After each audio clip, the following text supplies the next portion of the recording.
গতকাল ছিল 20শে ডিসেম্বর 2023 এবং মঙ্গলবার। গতকাল একটি খবর দিয়েছিলাম, নাসার তরফ থেকে জানানো হয়েছে যে ভয়েজার 1-এর সঙ্গে যোগাযোগ বিচ্ছিন্ন। সেই ব্যাপারে আপডেট দিতে এলাম। এই মুহূর্তের বড় খবর, নাসার সঙ্গে আবারও যোগাযোগ প্রতিস্থাপন হয়েছে ভয়েজার 1-এর এবং সত্যি এটা সুখবর।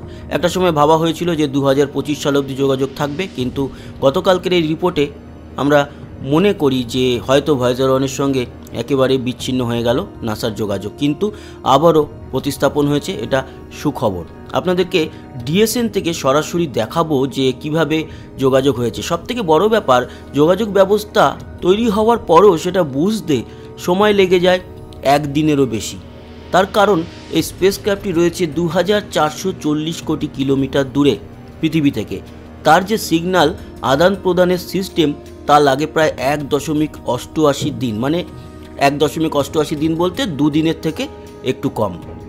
তো আমরা ডিএসএনে যাব এবং আপনাদের দেখাই যে ডিএসএন ব্যবস্থা কীরকম, ডিএসএন থেকে কিভাবে যোগাযোগ রাখা হয়, আর ভয়েজার 1-এর সঙ্গে এই মুহূর্তে যে যোগাযোগ হয়ে গেছে তারও একটা প্রমাণস্বরূপ। চলুন ডিএসএনে চলে এলাম। নাসার ডিএসএন মানে ডিপ স্পেস নেটওয়ার্ক থেকে, আর এটা কিন্তু এই মুহূর্তের আপনারা দেখতে পাচ্ছেন।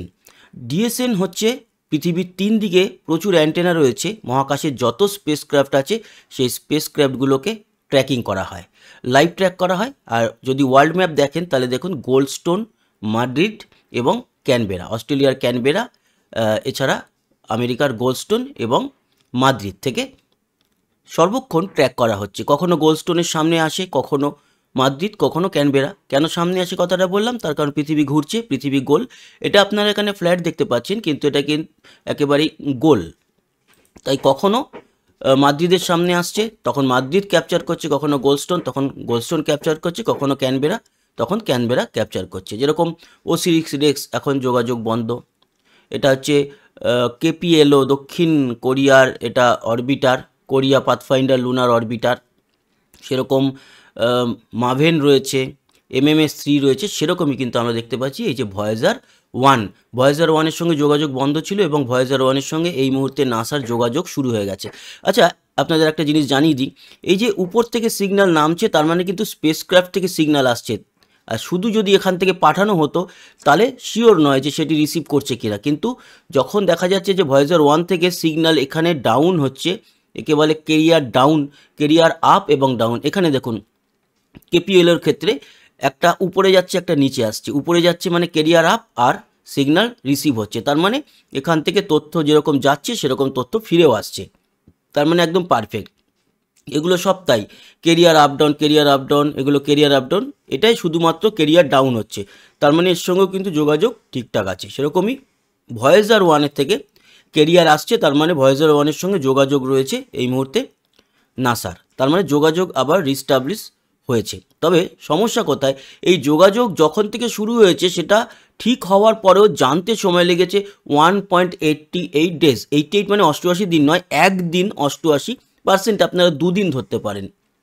মানে এটা হচ্ছে round trip life time, signal যেতে আর আসতে সময় লাগে প্রায় 2 দিন, তার মানে একদিন লেগে গেল শুধু বুঝতে যে হ্যাঁ সিগন্যাল আসা শুরু হয়েছে। এটাও একটা বিরাট বড় অসুবিধা। ঠিক হয়ে গেলেও বুঝতে পারে না নাসা যে ঠিক হয়ে গেছে। যাই হোক, 24.40 বিলিয়ন কিলোমিটার দূরে রয়েছে, তার মানে এটা 2440 কোটি কিলোমিটার দূরে, তো সময় তো লাগবেই। তো এই ছিল ডিপ স্পেস নেটওয়ার্ক থেকে আপনাদেরকে আপডেট দেখালাম যে সুখবর, ভয়েজার 1-এর সঙ্গে কিন্তু যোগাযোগ আবার রিস্টাবলিশ হয়েছে এবং নাসার তরফ থেকে জানানো হয়েছে যে আপাতত যেরকম ভাবা হচ্ছিল যে ভয়েজার 1 বোধহয় আর আমাদের সঙ্গে যোগাযোগ হবে না বা বিচ্ছিন্ন হয়ে গেল, 2025 পর্যন্ত টিকে থাকবে না, এখন কিন্তু আবারও দেখা যাচ্ছে যে হ্যাঁ সম্ভাবনা আছে 2025 সাল অবধি টিকে থাকার। ডিএসএনে আপনাদের বোঝালাম যে পুরো বিষয়টা কি, ভয়েজার 1-এর সঙ্গে কীরকমভাবে যোগাযোগ রেখেছে এবং ডিএসএনের সমস্ত তথ্যই আপনাদেরকে দিলাম কিভাবে যোগাযোগ রাখা হয়। তাই সুখবর, যারা অনেকেই ভাবছিলেন যে ভয়েজার 1-এর সঙ্গে বোধহয় আর যোগাযোগ হবে না, তাদের জানিয়ে দিই যে না, যোগাযোগ হয়েছে। তবে কতদিনে যোগাযোগ থাকবে তা বলা খুব মুশকিল, তবে আশা তো করতেই পারি 2025 সাল অবধি থাকবে, তারপর হয়তো অনন্তের পথে হারিয়ে যাবে ভয়েজার 1। যাই হোক, ভয়েজার 2 সম্পর্কে সেরকম কোনো আপডেট নেই, ভয়েজার 2-র সঙ্গে যোগাযোগ ঠিকঠাকই আছে, চলছে সব কিছু যেরকম চলছিল। তো ধন্যবাদ বন্ধুরা ভিডিওটা দেখার জন্য। আশা করি আপনাদের এই ইনফরমেশন কাজে লেগেছে। সঙ্গে থাকবেন, আমাদের সাবস্ক্রাইব করে লাইক শেয়ার অবশ্যই করবেন। কমেন্ট বক্সে আপনার গুরুত্বপূর্ণ মতামত জানাবেন। আসি আবার দেখা হবে। সবাই ভালো থাকবেন, সুস্থ থাকবেন। টাটা।